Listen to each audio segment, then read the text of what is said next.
Just look at this beautiful Galaxy A55 glass back. It's good to see Samsung is using glass back on their A series mid-range phones, making it look more premium. So, now the question is, why would someone want to get the expensive high-end S series then? Well, there are some compromises, and this is what we are going to cover today. Hi everyone, welcome to another Sky Perspective video.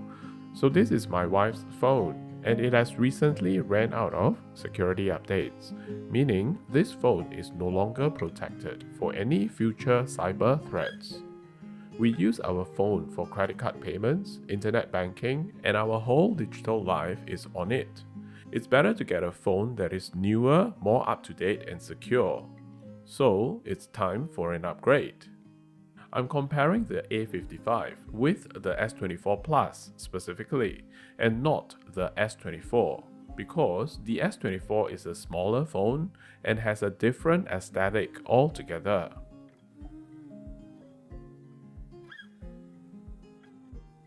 Some of us may feel this is a pro rather than a con because all of us is tired of AI invading our digital life. Unfortunately, AI is here, like it or not.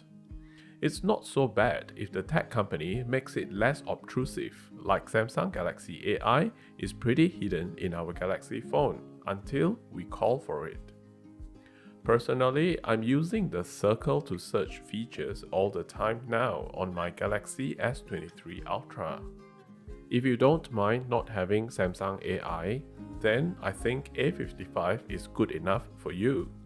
I'm glad to see Bixby, Samsung Digital Assistant, is still on the A55, and we can use it to operate our smart home and smart lights. So with the high-end S-series phones, we can connect it to any monitor using a USB-C cable and use Samsung DeX on the phone as a computer. Now, A55 does not have Samsung DeX support. So if you don't use this feature, I think it's okay to get the A55.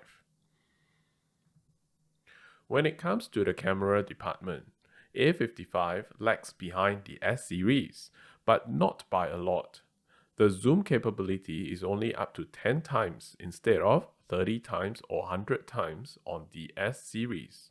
This is because instead of having a telephoto lens as the third camera lens, the A55 has a macro lens, which I'll cover later in this video when I talk about the A55 strength.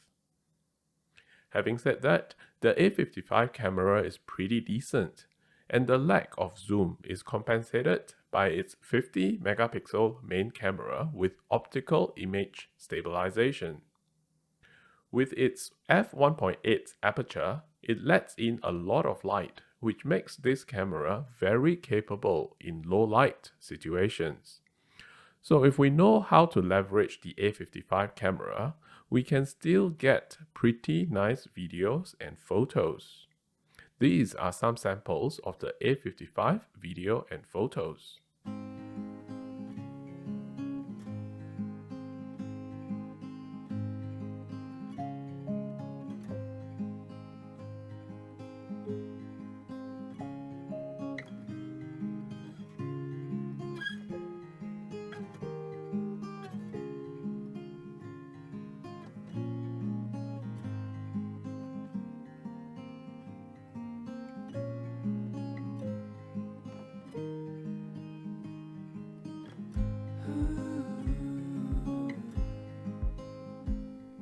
When we compare the size and weight of the S24 Plus and the A55, it becomes very obvious why the S24 Plus cost so much more. The A55 is taller, wider, thicker and heavier, yet it has a smaller screen and bigger bezels. To be honest, the A55 is a pretty heavy phone weighing at 213 grams. Which is 15 grams heavier than the S24 Plus. Any phone that is 200 grams or more, we can feel it in our pockets. The other compromise that we have to make if we go for the A55 is the fingerprint sensor. The A55 uses an optical fingerprint sensor, which is slower compared to the ultrasonic sensor on the high-end S series phone. It's slower, but then it works pretty reliably. Now, apart from all these features that I've mentioned, the others are very minor differences between the S24 Plus and the A55. When it comes to the screen Gorilla Glass, the S24 Plus is having Gorilla Glass Victus 2, and the A55 is having the older version Victus Plus. And in terms of water resistance, the S24 Plus is having IP68, while A55 is only IP67, one notch below S24, IP68. The best thing about the A55 that all S-series phones doesn't have is the expandable SD card storage. We can stick in a 1TB micro SD card in the phone, and we can take as many videos and photos as we like. And when the SD card is full, we simply replace it with another SD card. We can't do this on all the S24 variants. By the way, if you find this video useful so far, make sure you give it a like. That way, it can reach an even wider audience. Thanks. The other great feature A55 has over the S24 Plus is its larger battery with lower screen resolutions. This means longer battery life. To me, the S24 Plus and the A55 resolution are the same, because when it gets to around 400 dpi and beyond, our eyes could not tell the difference anyway. So it's actually better to have the A55 at a lower resolution screen to consume less battery. When it comes to charging, A55 supports Samsung super fast charging at 25-watt wired charging, which is what a typical Samsung charging brick will supply. Now S24 Plus can go up to 45-watt charging, but many of us won't be getting that less common 45-watt Samsung charger, which is a lot more expensive. So I think many of us will be charging at 25 watt anyway. So I kind of regard A55 charging is as good as the S24 Plus.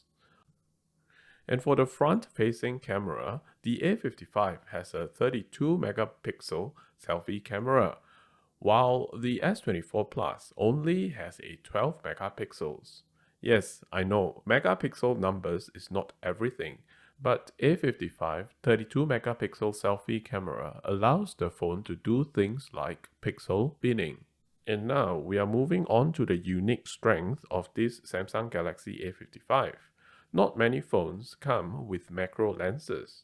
And if you are into macro photography like me and don't want to invest in a digital SLR camera and buy those expensive macro lenses, get this A55 phone. To me, the A55 macro feature itself is worth the price of the entire phone already. If you enjoy taking macro photos like me, you will know what I mean. And once again, if we know how to leverage the camera, we can get some really good macro shots. If Galaxy A55 lacks features that you need and you don't want to pay for the expensive S24 series, consider getting the Galaxy S23 FE, which has got most of the high-end S series features without the bells and whistles. And if the Samsung phones are too bulky and heavy and you don't mind having a smaller screen, you can consider the Google Pixel 8a. That is a pretty good mid-range phone with pretty good cameras too. By the way, if you are wondering what those tech gadgets are on my messy desk, find the links in the description down below, or go to my website to find out all about my world of tech.